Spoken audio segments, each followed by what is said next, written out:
Stories of vanishing hitchhikers date back to biblical times. Tales of weary night travelers who become unwitting hosts to ghosts as they travel lonely night roads. Resurrection Mary is, without a doubt, the most famous ghost in Chicago. But she is only one of a number of so-called vanishing hitchhikers that have been seen in many parts of the world, from England and Scotland to China and Japan, India, South America, for well over 100 years. And our version of the story, our Resurrection Mary, is the most famous of the vanishing hitchhikers, and that is because of her staying power.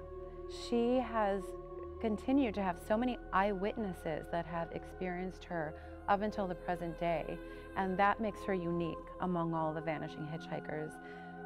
No one quite is sure who Resurrection Mary was in life. There are a number of versions of the story that attempt to connect the ghost to one or another young women that lived and died in Chicago, usually in the 1920s or 30s. There's a version of the story that talks about little Anna Norkus, who was a 12-year-old girl that died in 1927 on the way home from a dance on the eve of her 12th birthday. She was buried in Resurrection Cemetery, and her ghost is seen traversing Archer Avenue outside late at night. There's a version of the story that connects Resurrection Mary to a girl named Mary Bgoi that was from the Bridgeport neighborhood on the south side that was reportedly killed on her way home from a Halloween party in the 1930s. There are many different versions of the story, but without a doubt, the one that has lasted longest and has convinced so many of its reality is the story of Mary Bgoi. Mary Bgoi was a beautiful young woman, a factory worker in the packing town of the Stockyards district in the back of the yards. She lived on South Damon Avenue, where she worked 6 days a week and went out dancing just about every night. Her favorite place to dance was the old O'Henry Ballroom out on Archer Avenue, today still operating as the Willowbrook Ballroom. She had gone out shopping on a spring afternoon in 1934 with a friend of hers and made a double date with some young men that they had met for later on that night. That night, they went out dancing at the Willowbrook Ballroom, and at the end of the evening, about 1:30 in the morning, when the ballrooms closed, Mary still wanted to dance as usual, so she begged her escort to take them into the city where some of the nightclubs were open later, and so he, of course, complied. They went into the city, they danced till about 4 o'clock in the morning, and then headed out to make their way back to back of the yards. Well, as they were leaving the Loop, the car they were driving in got into a deadly accident at the intersection of Lake Street and Wacker Drive. The car struck one of the support beams of the Lake Street elevated train structure. Mary was sitting in the front passenger seat and went through the window and died on the way to the hospital. She was buried at Resurrection Cemetery a few days later, and a few days after the burial, visitors to the cemetery began to report to the cemetery management that they were seeing a young woman dressed in a party dress with no shoes on, wandering around that section of the cemetery where Mary had been recently buried. When we hear about ghost stories, we usually hear about someone seeing a wispy form across the room or a shadowy figure in the corner. The stories of Resurrection Mary are never of that nature. Whenever someone encounters her, she is as real as can be.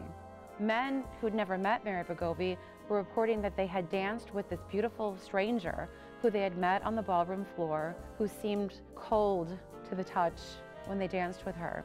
She didn't have much to say. She was a woman of few words, but at the end of the evening, she would beg for a ride home. The young man was always happy to comply, but he could only get her so far. As they passed the gates of Resurrection Cemetery, driving home on Archer Road, she would either simply vanish from the car or throw the car door open and run into the darkness, disappearing right through the cemetery fence and into the darkness of the cemetery beyond. One of the most famous encounters with Resurrection Mary, there was a man that was driving past the cemetery. He was distracted by some movement towards the cemetery gate. And as he looked, he saw that there was a young woman that was trapped inside the cemetery. And she was standing at the front gates, clutching the bars. looking very much afraid. The man figured that she had been locked inside the cemetery after closing time. It's an enormous place. He turned around in his car and went back to the police station and reported what he had seen. And the police officer at the desk called the caretaker of Resurrection to meet two officers at the front gates to let the young woman out and make sure she was okay. They met the caretaker at the front gates a few minutes later and found no trace of anyone there. But what they did find was that the bars that the young woman had been clutching had been pried apart as if by some incredible heat, and burned into the metal were the imprint of two, what were described later as delicate hands. I met people who came in the weeks that followed to look at the bars that they believed had been bent by Resurrection Mary. And I've been told by many people that saw the bars firsthand before they were repaired that the imprints of the fingerprints were so precise that you could actually see the fingerprints burned into the metal of the bars. The cemetery said that there had been an accident. A cemetery worker had backed a truck into the bars, they said, and bent them. So they had heated them up, and a worker had put on some heavy worker's gloves and had tried to bend the bars back into shape, which they said explained the handprints on the bars. Many, many eyewitnesses who came to see the bars in the weeks that followed went on record saying that the handprints that they saw were the handprints of a child. I think that kind of the magic or the dynamo behind the Resurrection Mary encounters is really the road itself. Archer Avenue was an ancient Indian road, and we know from talking with Native Americans all around the United States that these ancient roads were laid down by their ancestors over lines in the environment that they believed to have spiritual significance. And they were traditionally, and apparently continue to be, places where people have supernatural experiences. We do special Archer Avenue tours about quarterly, where we go down. Specifically, we start out at Chet's Melody Lounge across from Resurrection Cemetery, which is very famously associated with the story. Resurrection Mary has gone into Chet's Melody Lounge on several occasions. She was taken there once by a cab driver. Wait here, please.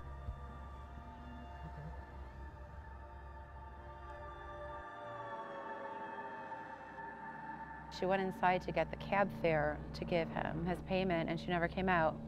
He went in rather angrily to find her.